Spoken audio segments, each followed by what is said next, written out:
and good day. My name is Jürgen Steinmetz from eTurboNews, and this is a breaking news update. For more news updates and shows, please go to youtube.com/travel news group. youtube.com/travel news group. Here's our update. Commonwealth is a 54-country strong tourism opportunity. Rwanda is the newest country in the 54-member Commonwealth and the host of this year's meeting. The East African nation's president, Paul Kagame, said his country became a member of the Union to benefit from its unity and development. Leaders of 54 countries in the British Commonwealth are meeting in Rwanda to discuss trade, food security, health issues, climate change, and also tourism. Commonwealth member states are meeting for the first time in 4 years to discuss ways to strengthen relations and tackle global problems ranging from health care and conflict to climate change and food security. Speaking in Rwanda capital of Kigali and representing Queen Elizabeth, Britain's Prince Charles said such a political union is still needed to overcome the world's challenges. Among the dignitaries attending is the King of Eswatini, His Majesty Swati III, the host country of the African Tourism Board. Tourism is showing face, with African Tourism Board Chairman Cuthbert Ncube attending. Jamaica's Tourism Minister Edmund Bartlett was wearing his hat as a global travel and tourism leader, presenting the idea and concept for Commonwealth tourism at the Rwanda Forum. Addressing a session on sustainable tourism and travel during the Commonwealth Business Forum, Jamaica's Minister of Tourism Edmund Bartlett argued that the tourism industry holds significant potential to boost economic convergence among Commonwealth economies. The Commonwealth Tourism Organization was active 10 to 15 years ago and had discussions in Abuja, Nigeria, and Kuala Lumpur, Malaysia on tourism cooperation between Commonwealth countries. Hon. Edmund Bartlett, Min Tourism Jamaica in Rwanda. Here is a transcript of the presentation by Mr. Bartlett, presented to the Commonwealth Business Forum in Rwanda. Background. The ongoing COVID-19 pandemic has produced a severe adverse socio-economic impact on the 54 countries of the Commonwealth stretching across the regions of Africa, Asia, the Americas, Europe, and the Pacific. The Commonwealth is especially vulnerable to long-term economic shocks because it comprises 32 of the world's 42 small states, each with a population of 1.5 million people or less. Commonwealth, org, 2022. Most of these economies are undiversified and heavily depend on primary industries, external trade, foreign direct investment, and tourism, which have all been severely impacted by the global economic downturn. In 2021, the World Bank estimated that the small states contracted by 7.1% compared to 1.7% for all emerging markets and developing economies. The World Bank, 2021. Small states also face fairly fixed development challenges related to their narrow resource bases, small domestic markets, geographical remoteness, and vulnerability to environmental disasters. The World Bank, 2021. The prolonged global economic downturn caused by the COVID-19 pandemic has, however, offered an opportunity for hard-hit small states of the Commonwealth to recalibrate their economic relationship with each other and the larger Commonwealth states. Recalibrating economic relationship among Commonwealth countries. Historically, trade levels among Commonwealth countries have remained very low. While the Commonwealth boasts the fastest-growing countries in the world, with growth over the past 2 decades doubling that of the European Union, intra-Commonwealth trade amounts to only 17% of Commonwealth members' global trade, with services trade enjoying a much smaller share, estimated at 1/4 of the total intra-Commonwealth trade. Commonwealth. Org, 2017. Most Commonwealth countries are exporting mainly to countries located within their immediate geographical zones and with larger economies such as China, the United States, the UK, the Eurozone, India, Australia, and New Zealand. Given this context, a part of accelerating the economic development of the Commonwealth may lie in fostering greater economic convergences among Commonwealth countries. Indeed, the Commonwealth collectively constitutes a sizable market of 2.6 billion out of the world's population of 7.9 billion that can be leveraged to promote more robust and sustained macroeconomic growth, especially in the area of export trade. Tourism as a catalyst for promoting economic convergences among Commonwealth countries. One industry that holds significant potential to boost economic convergences among Commonwealth economies is tourism. In 2019, tourism was the third largest export category of the global economy, after fuels and chemicals, accounting for 7% of global trade, UNWTO 2019. Of the 20 countries in the world where tourism is the largest contributor to exports, 13 are Commonwealth member states, Commonwealth Innovation 2020. Currently, tourism is the lifeline of Commonwealth economies located in the world's most tourism-dependent regions such as the Caribbean, the Pacific, the Mediterranean, and the Indian Ocean.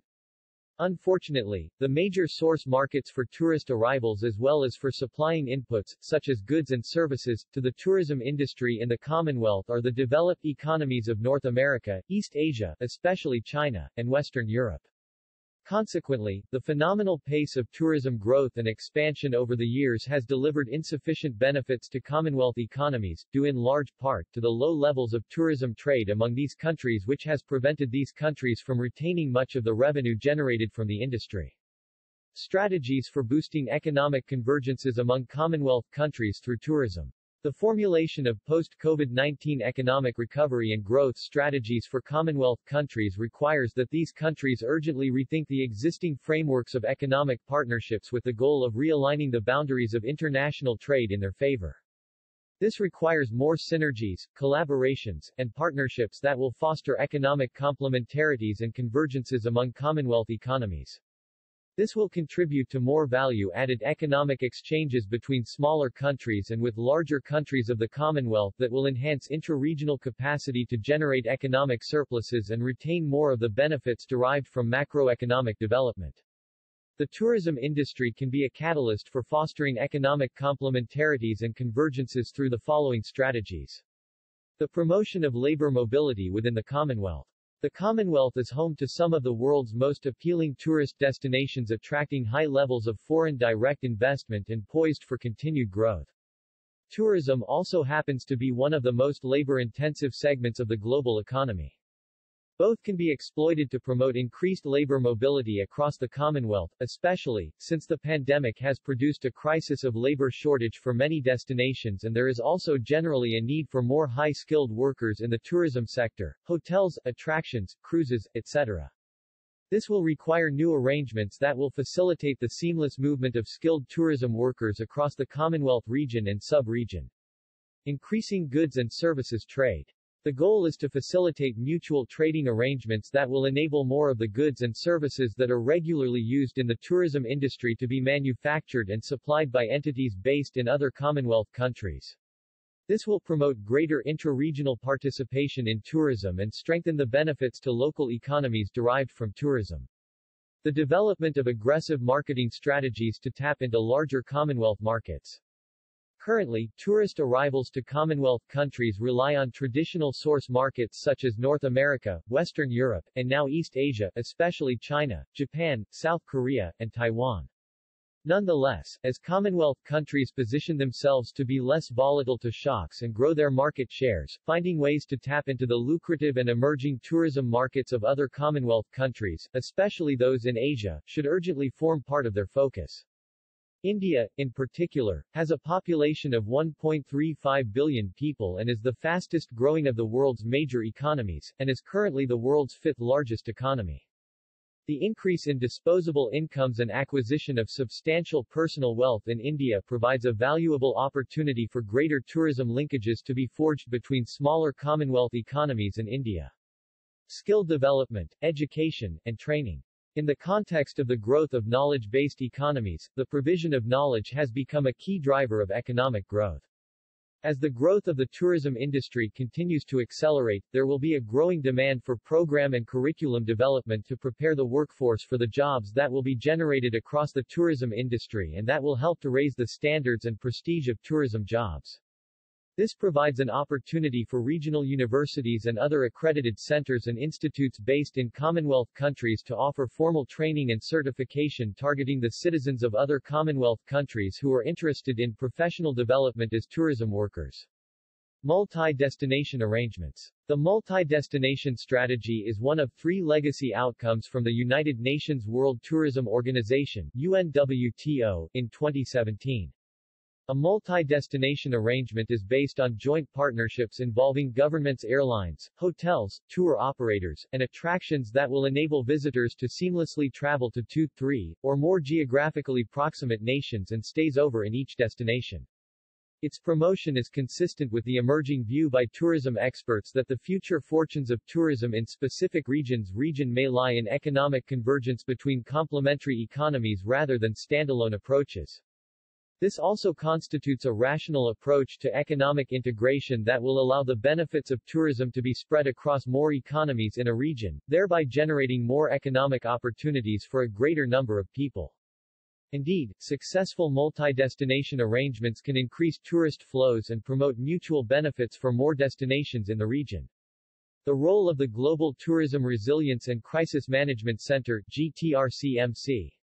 The Global Tourism Resilience Center was established at the University of the West Indies Mona campus in Kingston, Jamaica in 2018 as a global think tank that focuses exclusively on building resilience, disaster preparedness, and managing disruptions to the tourism industry, especially in the Global South.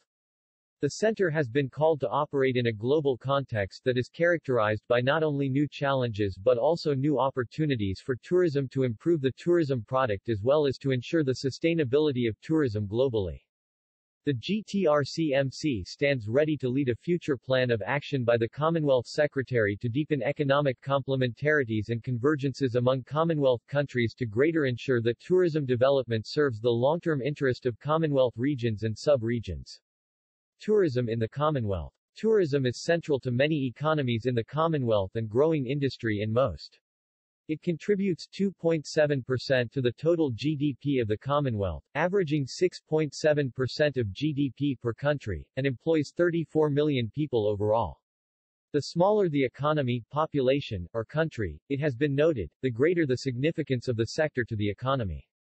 The highest contributions of the sector for instance are in the Maldives 28% of GDP, Seychelles 24%, Vanuatu 20%, and Antigua and Barbuda 17.4%, all small island developing states.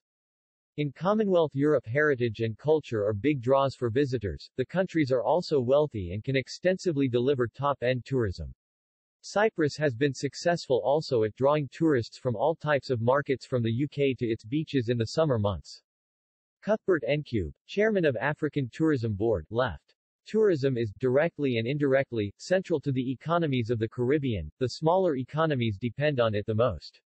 Geography and climate are major attractions. The Caribbean is a major top-end tourism market and has a growing second home market.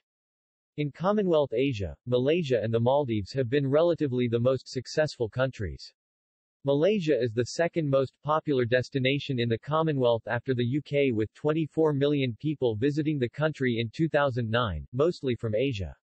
With the exception of Fiji, Pacific Island member states with their idyllic natural attractions have had limited success in tourism because of their remoteness and lack of infrastructure, although potential, as experts say, remains. Most of the arrivals are from Australia and New Zealand. Experts argue that regardless of remoteness, Commonwealth Pacific Islands can do much better given the success of mass tourism seen in Pacific Island territories of the USA and France such as Hawaii and French Polynesia, respectively. Australia and New Zealand attract all types of visitors from businesspeople to backpackers. Tourism Australia, the nationally funded tourism board, largely aims its marketing in Western Europe and North America at the experience seeker.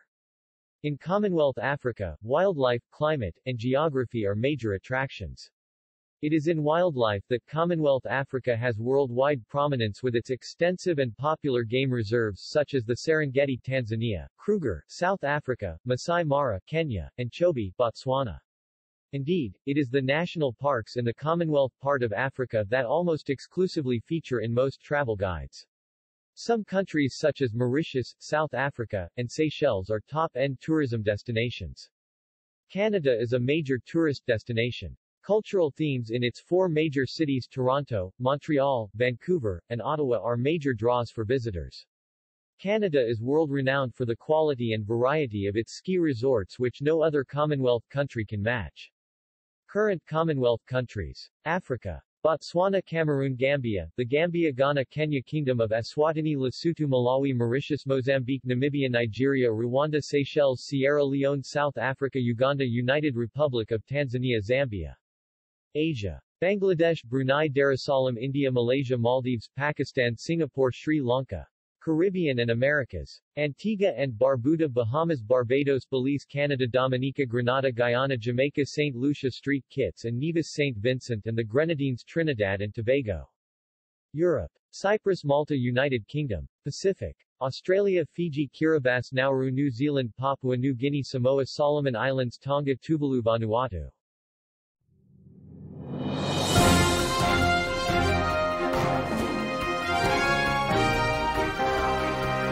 Thank you for listening to our news update. There's more on youtube.com/travel news group, or you can read us, of course, in going to our news portal at eTurboNews.com or travelnews.online.